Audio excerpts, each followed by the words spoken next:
Welkom in die huis van die Here en ek hoop dat hierdie erediens vir u ook werklik 'n godsontmoeting sal wees. Kom ons begin voordat ek met die woording begin, lied 159, strofes 1 tot 3. God is hier teenwoordig. Miskien kan ons staande sit. God is hier teenwoordig.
Ek wil wel graag na 2 versreëls verwys wat in die lied voorkom wat ook betrekking het op die preek en preektema van vandag. Naamlik in strofe 2 het gestaan, het ons gesing, U is die bron van die lewe. En vandag spreek ek ook oor God wat vir ons die lewe gee. En dan uit strofe 3 het ons gesê, uit die stof klink ons lof. In Genesis 3 praat die teks ook van die mens wat uit stof uitgemaak is. So wil ek net graag daarop wys. Kom ons begin nou die diens saam in die naam van die Here. Daar is donkerte oor die aarde, maar oor jou gee die Here lig. Oor jou verskyn sy magtige teenwoordigheid. Nasies kom na die lig toe, wat vir jou aangebreek het. Liewe gemeente, ons begin hierdie diens in die naam van die Vader, die Seun en die Heilige Gees. En daarom groet ek u graag met die volgende seën uit Psalm 128. Gelukkig is elkeen wat vir die Here ontzag het, wat sy paaie volg. Die vrug van jou hande sal jy beslis geniet. Gelukkig is jy. Dit gaan goed met jou. Kyk, so sal die mense geseën word, wat vir die Here ontzag het. Mag die Here jou vanoggend seën uit Sion, sodat jy al die dae van jou lewe, die goeie van die lewe sal geniet. Amen.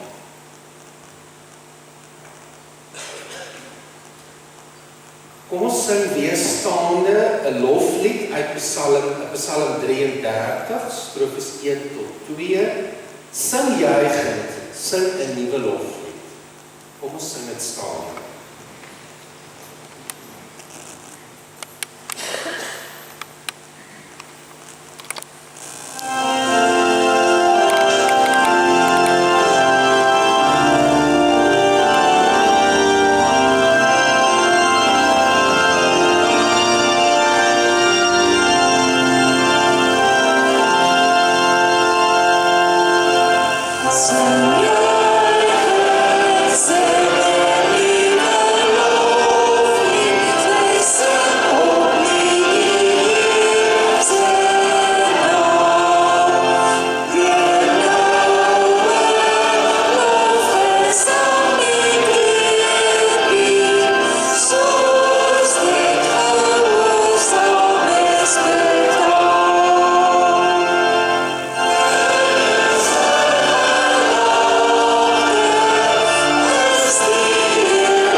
Liewe gemeente, kom ons bely ons geloof saam in hierdie God, wat vir ons die lewe gegee het, en wat ook altyd vir ons 'n tweede kans gee.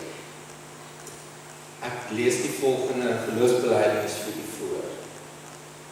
Ek glo in 'n geheimsinnige iemand, wat naby my is.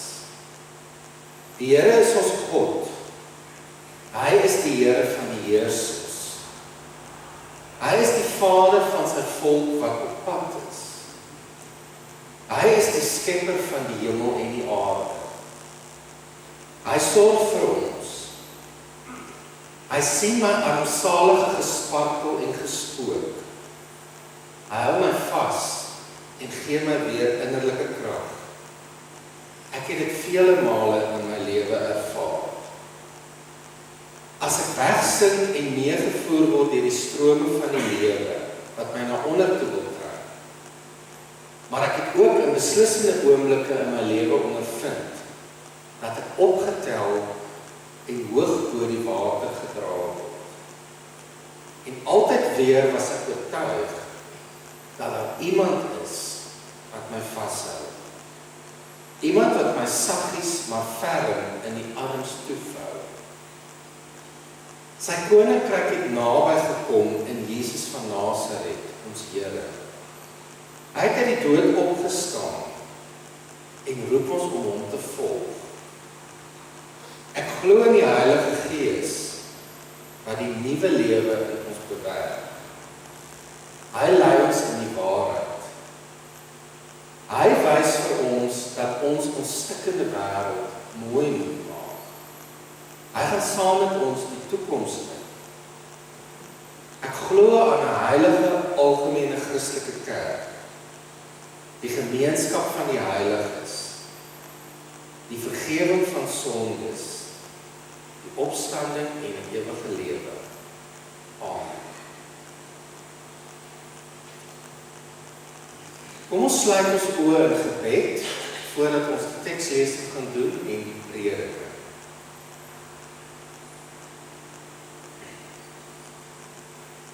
Genadige God,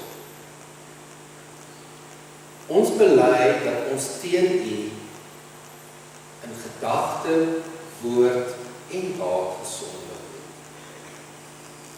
Ons het gesondig deur dit wat ons gedoen het, maar as ook deur dit wat ons nie gedoen het. Dit wat ons nagelaat het om te doen, toe ons dit moes gedoen het. Daarom vra ons vir U, Gees van die lewende God, dat U die tuinier van my siel sal wees. Ek wag al lank in stilte op U. En nou, in die kragtige naam van Jesus Christus, wil ek by U kom smeek. Haak tog weg die dooie blare van die verlede. Vergrys die harde kluite van my weerbarstige gewoontes. Werk diep in my in die ryk kompos van nuwe visie en vreugde. Plant diep in my siel U lewegewende woord. Versorg, gee water, koester my hart, sodat die nuwe lewe in my kan ontkiem, groei en blom. Ons vra dit uit genade van U. Amen. Kom ons sing ook nou 'n lied waarin ons God ook verder vra saam as gemeente dat hy die woord vir ons sal oopbreek. Lied 442 strofes 1 tot 2.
Levend maak, vorm my tot U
Baie dankie vir die voorsang en vir die sang gedurende die diens, ek waardeer dit.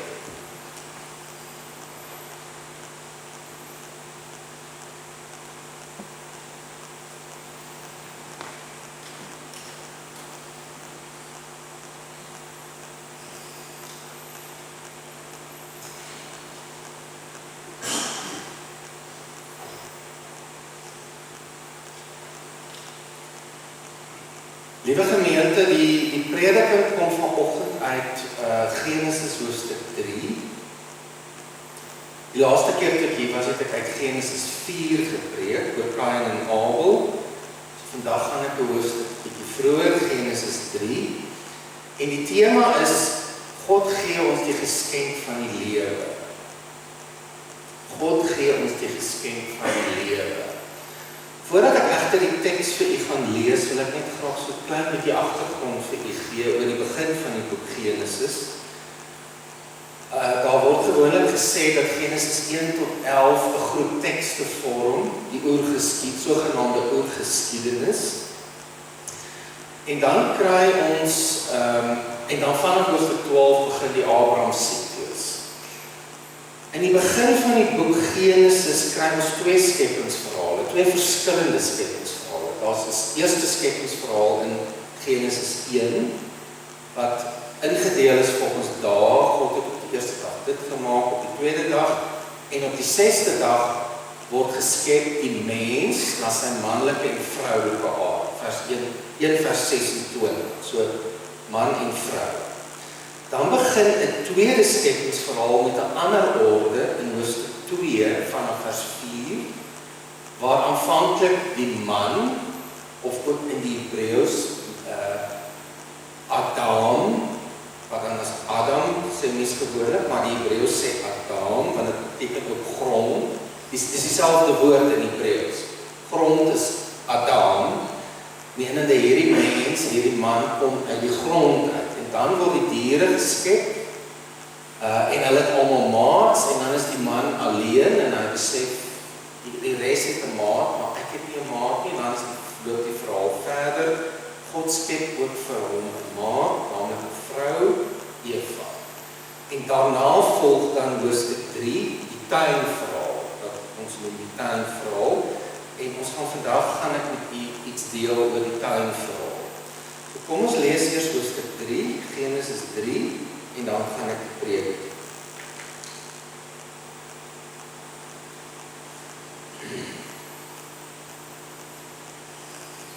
Die slang was listiger as al die diere van die veld wat die Here God gemaak het. Dit is interessant, die Hebreëse woord wat nou hier in Afrikaans vertaal is met listiger, kan ook beteken uitgeslapen, maar kan ook slim beteken. So die Hebreëus het verskillende vertalingsmoontlikhede. Ek sê dit nou reeds, maar in die preek gaan ek 'n bietjie meer daaroor iets sê. Hy het vir die vrou gesê, is dit werklik so dat God gesê het, julle mag nie van enige boom in die tuin eet? Die vrou het die slang geantwoord, van die vrugte van die bome in die tuin mag ons eet, maar oor die vrugte van die boom wat in die middel van die tuin, sê God gesê, julle mag daarvan nie eet, en dit nie aanraak, anders sterf julle. Die slang sê vir die vrou, julle sal beslis nie sterf nie. Maar God weet dat die dag wanneer julle daarvan eet, julle oë sal oopgaan.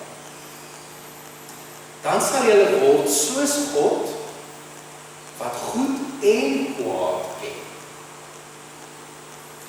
Die vrou sien toe dat die boom is asof sy dit nie gesien het nie, en skielik nadat die slang met haar gepraat het, sien sy raak. Die vrou sien toe dat die boom goed was om van te eet. Dat dit 'n lus was vir die oog en dat die boom begeerlik was om 'n mens insig te gee. Sy het van die vrugte daarvan geneem, dit geëet, en ook vir haar man, Adam, by haar gegee, en hy het geëet. Al twee se oë het oopgegaan, en hulle het besef dat hulle naak is, dat hulle kaal is. Hulle het vyerblare aaneengeryg en vir hulle lendeskorte gemaak. Hulle hoor toe die geluid van die Here God wat in die tuin rondstap in die middagkoelte of in die aandkoelte, kan mens ook vertaal. Die mens en sy vrou het vir die Here God weggekry tussen die bome van die tuin. Die Here God het na die mens geroep en vir hom gevra, waar is jy? Hy het geantwoord, ek het u in die tuin hoor beweeg en ek was bang, want ek is naak, toe het ek weggekry. Hy vra toe, wie het vir jou vertel dat jy naak is? Het jy van die boom geëet, waaroor ek jou beveel het, dat jy nie daarvan mag eet? Die mens het geantwoord, dit is interessant, ons ken ook hierdie, hoe mense gewoonlik maak, as mens, kom ek sê maar uitgevang, die vrou wat jy gegee het om aan my sy te wees, sy is die een wat vir my van die boom gegee het, en ek het geëet. Die Here vra toe vir die vrou, wat het jy nou gedoen? Die vrou het geantwoord, die slang het my bedrieg, en ek het geëet.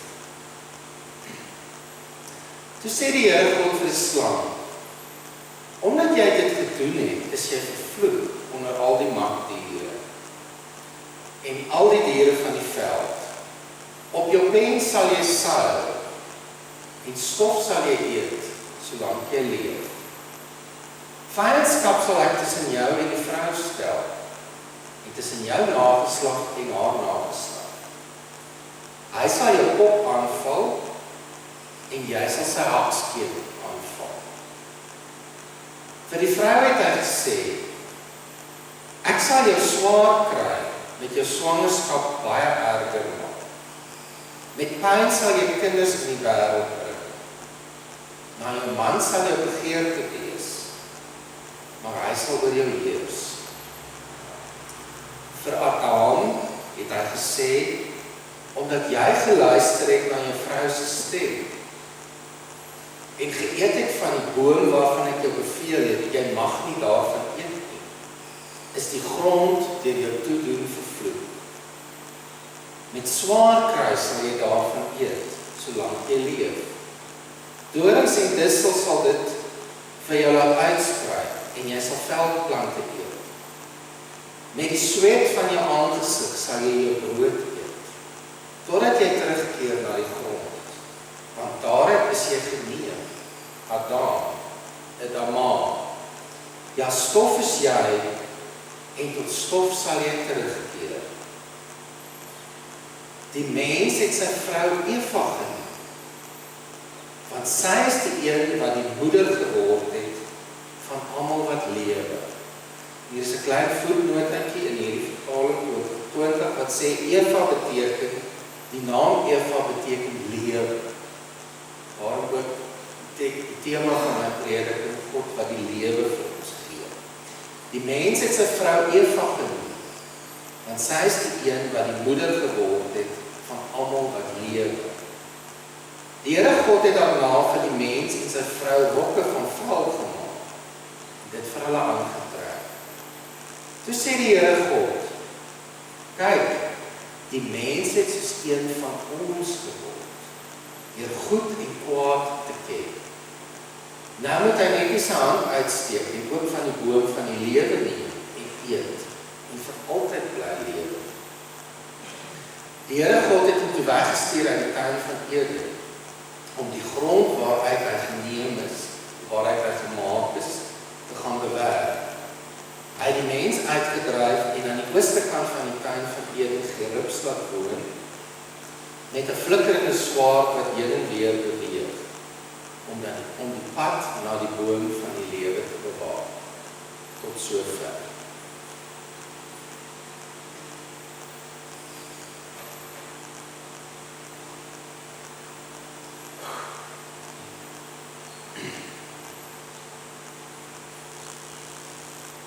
God gee ons die geskenk van die lewe. Liewe gemeente, in hierdie verhaal wat ons vanoggend gelees het, wat ons gehoor het, gaan dit eintlik oor die donker misterie van menswees. Ons sou ook kan sê dat hierdie verhaal handel oor die raaisel van menswees. Wat dit beteken om mens te wees. Hierdie verhaal het waarskynlik sy ontstaan gehad in die tyd nadat die mense van Juda weggevoer is in ballingskap. In 587 voor die moderne jaartelling is Jerusalem deur die Babyloniërs onder leiding van koning Nebukadneser ingeneem. Die stad en die tempel asook die paleis, die koningshuis, is vernietig en die elite van die samelewing is weggevoer in ballingskap na die verre Babylonië. As jy dink aan Psalm 137, ons sit by die riviere van Babylon. So by die riviere van Babel droom hierdie ballinge oor die land waar hulle vandaan gekom. Hulle smag, hulle kry swaar, want hulle is ver van hulle eie land. Een van die ballinge, waarskynlik 'n priester, begin praat met die mense en hy vertel vir hulle 'n verhaal. Hy droom van die paradys, van hierdie wonderlike land waar hulle vandaan kom. Die land wat nou 'n verlore paradys is. En hy sê vir hulle, dit was goed. Dit was eintlik baie goed, daar waar ons gewoon het, in Juda. In Jerusalem wat ons gehad het, die tempel, waar ons God kon gaan aanbid het. Maar hy dink na oor die vraag, wat het gebeur? Wat het gebeur met die mens? Wat het die mens gedoen met die lewe wat God vir hulle gegee het?